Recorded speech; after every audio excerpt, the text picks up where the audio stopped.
ನಮಸ್ಕಾರ ರೈತ ಬಾಂಧವರೇ, ನಮ್ಮ ಯೂಟ್ಯೂಬ್ ಚಾನಲ್ಗೆ ಸ್ವಾಗತ.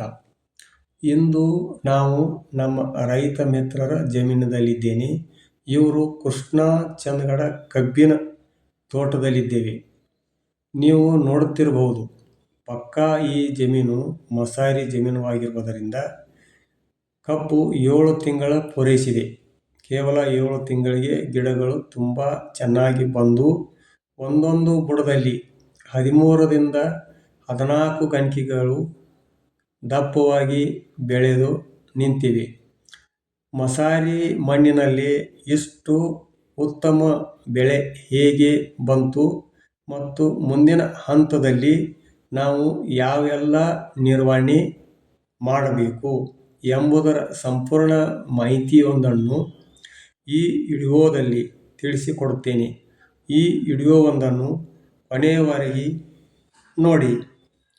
ಮೊದಲನೆಯದಾಗಿ, ಅನೇಕ ರೈತರು ಕೇಳುತ್ತಿರುತ್ತಾರೆ, ಕಬ್ಬಿನ ಸಾಲುಗಳ ನಡುವೆ ಅಂತರ ಎಷ್ಟು ಇರಬೇಕು ಅಂತ. ಈಗ ನಾವು ಈ ಜಮೀನಿನಲ್ಲಿ ಸಾಲುಗಳ ನಡುವೆ ಸುಮಾರು 4 ಅಡಿ ಅಂತರ ಇಟ್ಟಿದ್ದೇವೆ. ಇದರಿಂದ ಕಬ್ಬಿಗೆ ಬೇಕಾದಷ್ಟು ಸೂರ್ಯನ ಬೆಳಕು ಮತ್ತು ಗಾಳಿ ಸಿಗುತ್ತದೆ.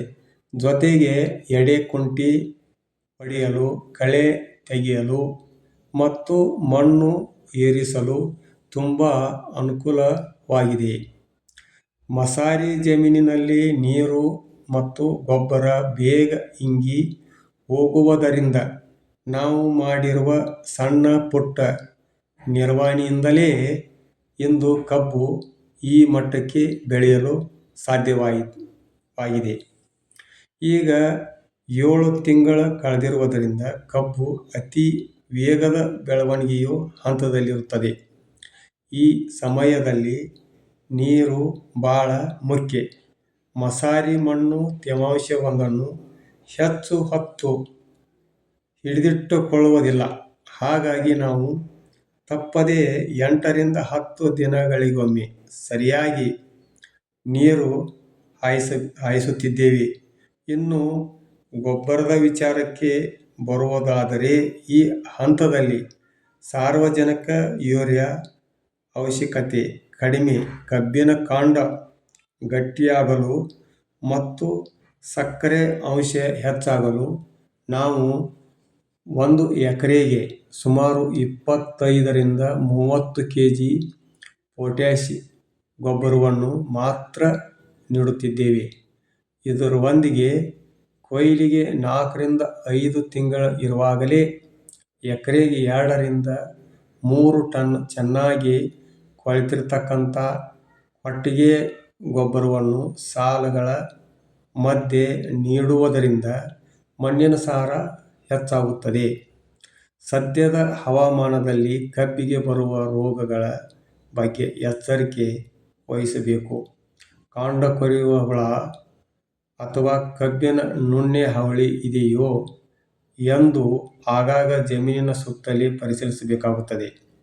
ಯಾವುದಾದರೂ ಕೀಟ ಕಂಡು ಬಂದರೆ ತಕ್ಷಣ ಕೃಷಿ ತಜ್ಞರ ಸಲಹೆಯೊಂದನ್ನು ಪಡೆದು ಶಿಫಾರಸು ಮಾಡಿದ ಔಷಧ ಸಿಂಪಡಿಸಿ. ಹಾಗೆ ಕಬ್ಬಿನ ಕೆಳಭಾಗದಲ್ಲಿ ಒಣಗಿರುವ ರೌದಿಯೊಂದನ್ನು ಎಲೆಗಳನ್ನು ತೆಗೆದು ಸಾಲುಗಳ ಮಧ್ಯೆ ಮುಚ್ಚುವುದರಿಂದ ತೇವಾಂಶ ಆವಿಯಾಗುವುದು ತಪ್ಪುತ್ತದೆ ಮತ್ತು ಅದೇ ಮುಂದೆ ಒಳ್ಳೆಯ ಸಾವಯವ ಗೊಬ್ಬರವಾಗುತ್ತದೆ. ಈ ಕೃಷ್ಣ ಚಂದಗಡ ಕಬ್ಬಿನ ತಳಿಯು ಸಾಮಾನ್ಯವಾಗಿ 11ರಿಂದ 12 ತಿಂಗಳಲ್ಲಿ ಬರುತ್ತದೆ. ಅಂದರೆ 330ರಿಂದ 365 ದಿನಗಳಿಗೆ ಸಂಪೂರ್ಣವಾಗಿ ಕೊಯ್ಲಿಗೆ ಬರುತ್ತದೆ. ಈ ಕಬ್ಬಿನ ತುದಿಯ ಭಾಗ ಹಳದಿ ಬಣ್ಣಕ್ಕೆ ತಿರುಗಿದಾಗ ಸಕ್ಕರೆ ಕಾರ್ಖಾನೆಯವರು ಬರುತ್ತಾರೆ. ಬ್ರೇಕ್ಸ್ ಟೆಸ್ಟ್ ಮಾಡಿ ಕಟಾವಿಗೆ ದಿನಾಂಕ ನಿಗದಿ ಮಾಡುತ್ತಾರೆ. ಸರಿಯಾದ ಸಮಯದಲ್ಲಿ ನೀರು, ಪೊಟ್ಯಾಷ್ ಮತ್ತು ಮಣ್ಣು ಏರಿಸುವ ಕೆಲಸ ಮಾಡಿದರೆ ಮಸಾರಿ ಜಮೀನಿನಲ್ಲಿಯೂ ಪ್ರತಿ 1 ಎಕರೆಗೆ 80ರಿಂದ 90ರಷ್ಟು ಟನ್ ಕಬ್ಬನ್ನು ಇಳುವರಿ ಪಡೆಯಬಹುದು. ರೈತ ಬಾಂಧವರೇ, ಈ ಮಾಹಿತಿ ನಿಮಗೆ ಇಷ್ಟವಾಗಿದ್ದರೆ ನಮ್ಮ ವಿಡಿಯೋಗೆ ಒಂದು ಲೈಕ್ ಮಾಡಿ, ನಿಮ್ಮ ರೈತ ಸ್ನೇಹಿತರೊಂದಿಗೆ ಶೇರ್ ಮಾಡಿ ಮತ್ತು ನಮ್ಮ ಚಾನಲ್ಗೆ ತಪ್ಪದೆ ಸಬ್ಸ್ಕ್ರೈಬ್ ಮಾಡಿ. ಧನ್ಯವಾದಗಳು.